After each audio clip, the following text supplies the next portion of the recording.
अंग्रेजों ने 30 लाख भारतीयों को भूख से तड़पा तड़पा कर मार दिया था।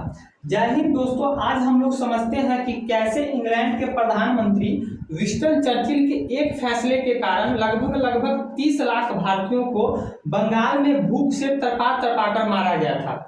दरअसल 1941 ईस्वी में सेकेंड वर्ल्ड वॉर के दौरान इस छोटे से जापान, यहाँ पर आपको जापान का मैप दिखाई दे रहा होगा, इस जापान ने 1941 ईस्वी में सेकेंड वर्ल्ड वॉर के दौरान अंग्रेजों के उपनिवेश म्यांमार और सिंगापुर दोनों पर कब्जा कर लिया। यानी अंग्रेजों से इस म्यांमार और सिंगापुर दोनों को छीन लिया। उपनिवेश कहने का मतलब ये हो गया कि जैसे अंग्रेजों ने भारत को अपना उपनिवेश बनाकर भारत पर कब्जा किया था, उसी प्रकार अंग्रेजों ने म्यांमार और सिंगापुर को अपना उपनिवेश बनाकर कब्जा किया था। लेकिन 1941 ईस्वी में सेकेंड वर्ल्ड वॉर के दौरान इस जापान ने अंग्रेजों से म्यांमार और सिंगापुर दोनों पर हमला करके इस म्यांमार और सिंगापुर को जीत लिया और डायरेक्ट भारत की तरफ कूच करने लगे। यानी भारत पर हमला, यानी भारत को जीतने के लिए जापान के सैनिक भारत की ओर बढ़ने लगे। और इतना ही नहीं, कुछ ही दिनों में जापान के सैनिकों ने यहाँ पर अंडमान निकोबार द्वीप समूह है, इस अंडमान निकोबार द्वीप समूह पर भी जापान के सैनिकों ने कब्जा कर लिया और लगातार भारत की तरफ बढ़ने लगे। भारत पर कब्जा करने के लिए जापान के सैनिक बढ़ने लगे। तब अंग्रेजों को खतरा ये महसूस होने लगा कि बहुत जल्द जो है जापान के नौसैनिक कोलकाता पर हमला कर सकते हैं, यानी कोलकाता पर कब्जा कर सकते हैं। अब अंग्रेजों को ये डर इसलिए महसूस हो रहा था कि जापानी सैनिक कोलकाता पर हमला कर देंगे, क्योंकि सेकेंड वर्ल्ड वॉर के दौरान ये कोलकाता जो है वॉर सेंटर का प्रमुख केंद्र हुआ करता था। यानी अंग्रेज लोग जो है इस कोलकाता में बैठकर डिसीजन किया करते थे, डिसाइड किया करते थे कि अपना रणनीति बनाते थे, सेकेंड वर्ल्ड वॉर को लेकर रणनीति बनाते थे। इसलिए अंग्रेजों को ये डर था कि जापान के जो नौसैनिक है वो बहुत जल्द जो है कोलकाता पर हमला कर देंगे। इसी हमला से बचने के लिए अंग्रेजों ने कोलकाता, ये आपको बांग्लादेश जो दिखाई दे रहा है, ये बांग्लादेश और ये वेस्ट बंगाल, ये दोनों मिलाकर आजादी से पहले तक बंगाल हुआ करता था। तो अंग्रेजों ने जापान के नौसैनिक के हमला से बचने के लिए इस कोलकाता का जो भी तटीय भाग है, तटीय क्षेत्र है, जो भी क्षेत्र था, जो भी गांव था जो समुद्र से अपना सीमा साझा करता था, इस क्षेत्र में डिनायल पॉलिसी को लागू कर दिया। डिनायल पॉलिसी, इसी डिनायल पॉलिसी के कारण लगभग 30 लाख भारतीयों को भूख के कारण अपनी जान जो है गंवानी पड़ी। तो अब हम लोग समझते हैं कि आखिरकार ये डिनायल पॉलिसी क्या था। डिनायल पॉलिसी कहने का मतलब ये था कि अंग्रेजों ने पहले तो ये कोलकाता मतलब बांग्लादेश और ये वेस्ट बंगाल दोनों मिलाकर एक हो गया बंगाल। तो अंग्रेजों ने इस जितने भी तटीय भाग थे, तटीय भाग से लगने वाले जो भी गांव थे, कोलकाता के तटीय भाग से लगने वाले जो भी गांव थे, जो भी समुद्र से जो गांव अपनी सीमा साझा करते थे, उस इलाके में डिनायल पॉलिसी को लागू कर दिया। डिनायल पॉलिसी के तहत अंग्रेजों ने यह प्लान बनाया कि जब जापान के नौसैनिक यहाँ कोलकाता में पहुंचे तो यहाँ पर इनके सैनिकों को खाने की कमी हो जाए, यानी इनके जापान के सैनिकों को खाने के लिए कुछ नहीं मिले और जापान के सैनिक जो है भूखमरी के कारण यहाँ से ऑटोमेटिक वापस चल जाए। और दूसरा प्लान ये बनाया अंग्रेजों ने इस डिनायल पॉलिसी के तहत, उस समय सेकेंड वर्ल्ड वॉर के तहत बहुत बड़ी तादाद में, हजारों की संख्या में ब्रिटिश सैनिकों को भारत में लाया जा रहा था, तो इन ब्रिटिश सैनिकों को भी खाने की कोई कमी नहीं हो। इसीलिए अंग्रेजों ने इस बंगाल के इस तटीय भागों में डिनायल पॉलिसी को ला दिया। यानी दो प्रमुख कारण था डिनायल पॉलिसी को लागू करने का। पहला कारण ये था कि जापान के सैनिक जब कोलकाता पहुंचे तो इनको खाने के लिए कुछ नहीं मिले।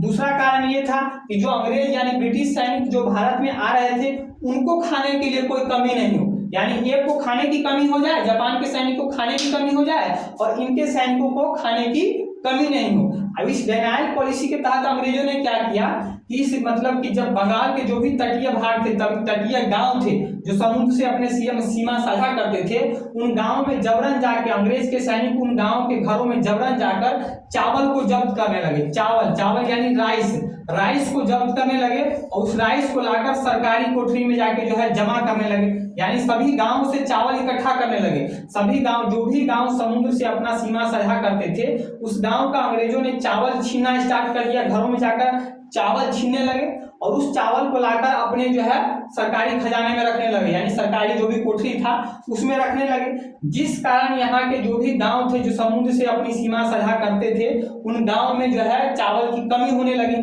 और उस समय भारत में जो है गेहूं उतना प्रचुर मात्रा में हुआ करता नहीं था, तो लोग में जो है भूखमरी होने लगा। चारों तरफ जो है भूखमरी से जो है मातम मचने लगा। कोलकाता की सड़कों, गांव से लेकर शहर तक, कोलकाता की सड़कों तक जो है लाशों का ढेर पड़ा हुआ था। जगह जगह लोग भूखमरी से पड़े हुए थे।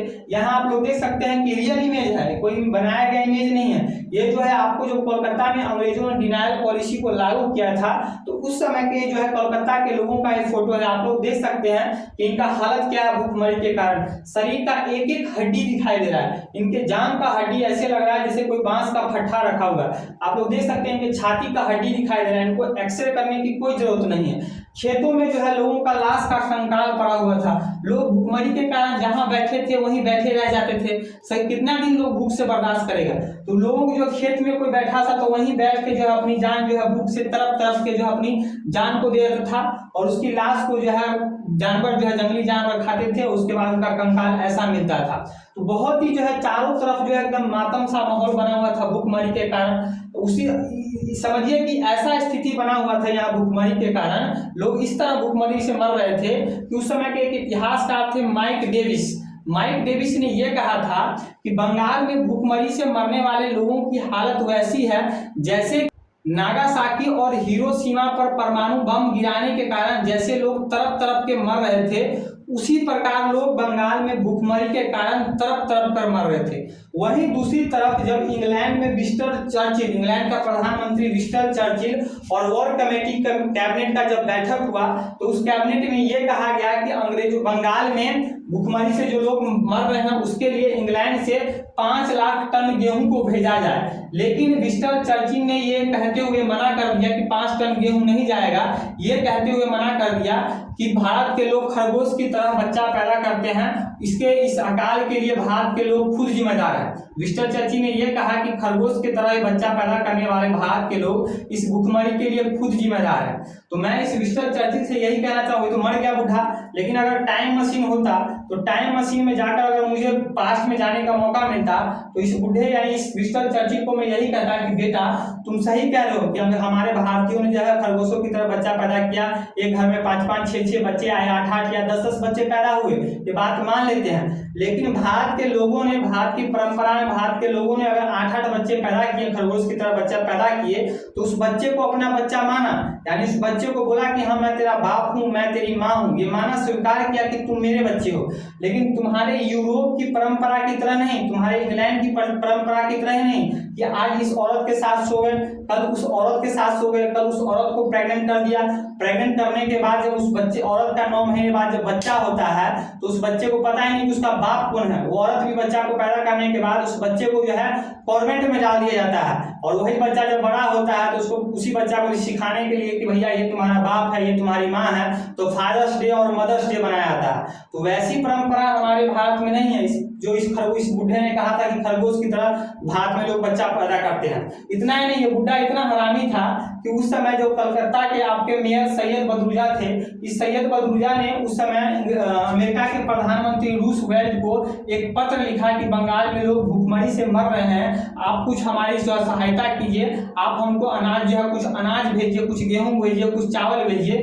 तो रूजवेल्ट भी इस चीज के लिए मान गए कि बंगाल में जो है, भारत में जो है अनाज को भेजा जाएगा। लेकिन इस बुढ़े विंस्टन चर्चिल ने क्या किया, इस जो रूजवेल्ट जो भेज रहे थे इस चावल और अनाज को, उस प्रस्ताव पर इसने रोक लगा दिया। इस बुढ़े ने कहा कि भारत में चावल अनाज भेजने की कोई जरूरत नहीं है। तो आप लोग समझ सकते हैं कि बुढ़ा विंस्टन चर्चिल कितना हरामी था। तो है ही नहीं, आज हम लोग इसको क्या कर सकते हैं। तो इसी प्रकार भारत में जो है लगभग 200 साल तक अंग्रेजों ने शासन किया।